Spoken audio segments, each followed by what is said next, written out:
he doesn't give a rat's behind about America's forgotten men and women. And that used to sort of be a political analysis that people in your world didn't care so much about. But it is all of our world that came crashing down today.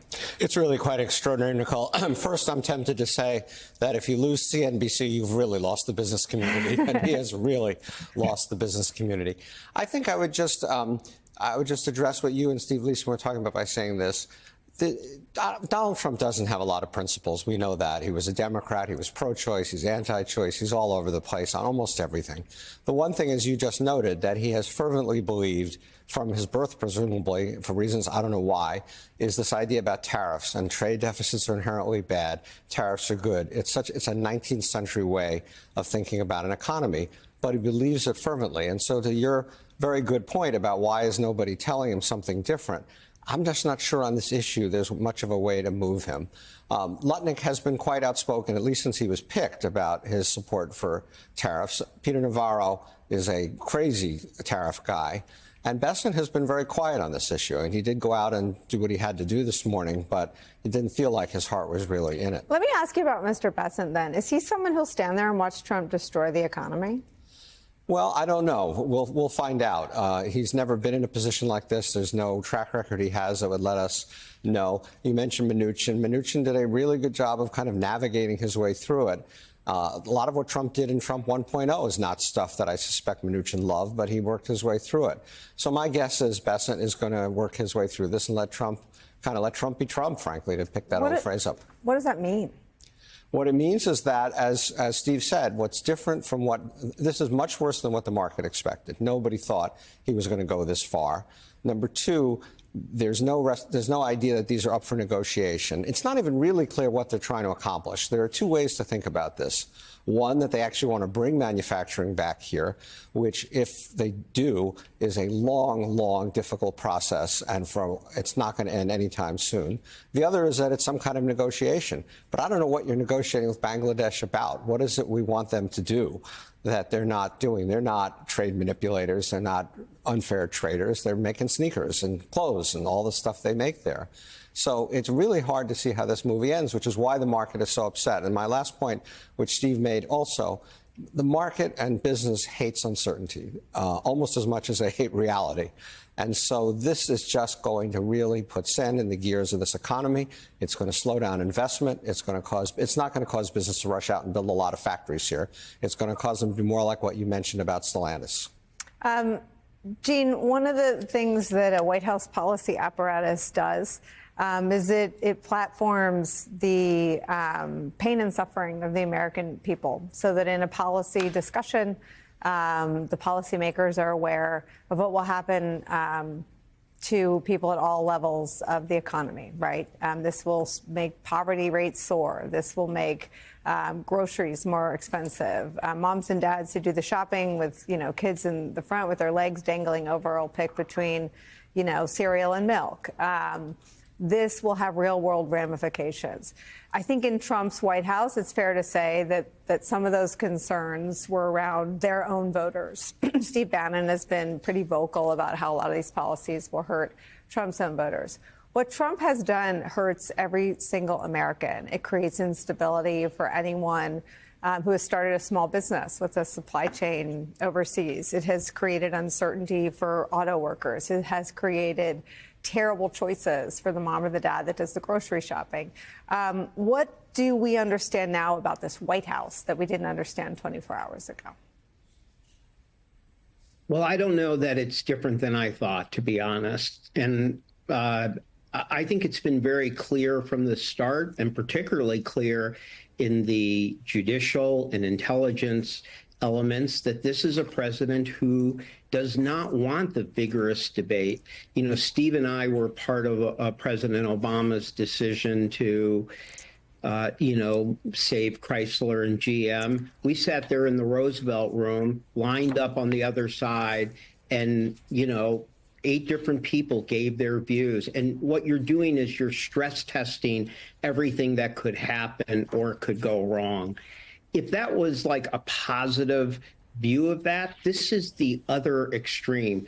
It's not just that you're doing some tariffs. There's ways to have a strategic tariff policy to promote bringing manufacturing back in key areas. I support that. President Biden supported that. But you have to take governing seriously. And what we've now seen is the same attitude that you saw at Doge: careless, reckless, destructive policy changes is now happening at the global stage with this tariff announcement.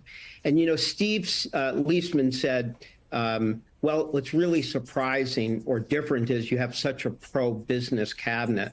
Well, to me, what is absolutely startling about this is that when you think of those other big decisions presidents made, Biden and Trump one deciding what to do on COVID, or Bush or Obama deciding what to do on financial crisis, those were times where bad things were happening and people had to make difficult choices. This is the worst self-inflicted wound I have ever seen in the history of our country economically. Donald Trump was going into what most people thought was going to be a beautiful soft landing. What made a lot of people upset was that he was going to take credit for the stable growth, lower inflation, low unemployment that Biden had done a lot of the work on. If I was advising him, I imagine if Steve was advising him, we'd say, whatever you do, don't disrupt this steady recovery, number one, and two, don't do anything to raise prices for ordinary families, because that is what created the anger at Biden that helped you get elected. And now you have, simply based on uninformed, reckless policies, you have such a fall in consumer confidence, such a fall in business confidence, so much massive uncertainty, not just at the business level that Steve Ratner said, but at the consumer and small business level, that for literally no reason, you have taken a steady, soft landing and now created trillions of dollars of wealth loss, a greater chance of recession and slowdown. And the worst is still yet to come for families who are going to see higher prices from iPhones to shoes and to groceries, and wonder what this was, and wonder what is going on, that this is certainly not what I voted for. Well, I mean, to your point, and I mean, the worst self-inflicted wound to the economy in history. It is difficult to find any reason or example why that wouldn't be precisely what we're living through right now. Voters seem to understand that. These are polls taken before the tariff announcement yesterday, and Trump's handling the economy rates lower than President Biden's post-COVID lows. He's at 37% of all Americans who approve of his handling of the economy. In terms of cost, which was the issue that he rode to victory, I don't know, about 120 days ago, he's at 30% of all Americans that approve. That's 20% of his own voters who've lost faith on the issue that literally swung the election from the Democratic to the Republican column. And you're saying, Gene, that things are going to get worse. Say a little more.